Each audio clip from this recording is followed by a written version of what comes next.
হ্যাঁ গাইস, আসসালামু আলাইকুম রহমতুল্লাহ বারাকাতু। পাস্তা বানাইতেছি। ফুলে বছর ডাল দিছি আর মুরগি, তারপরে দিলাম মাশরুম। এগুলো একটু লাড়ে দিবেন, লাড়াছাড়ি করে বোনা করবেন। পরে লবণ দিছি,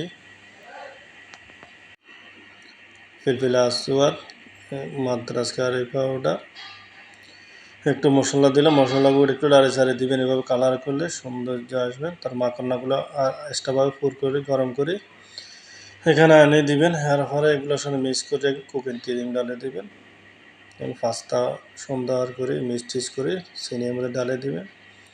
আর জিবেন মশলা ফিটিং করে দেওয়ার পরে জিবেন মশলা দিয়ে দিবেন।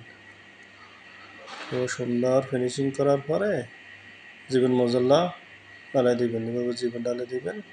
এর দেখেন গ্যাস ফোড়নে ডালে দিবেন। ফোড়নে দিলে বস সুন্দর কালার মেশ হয়, সুন্দর হয়ে গেছে। খাইতে বস টেস্টি মজা।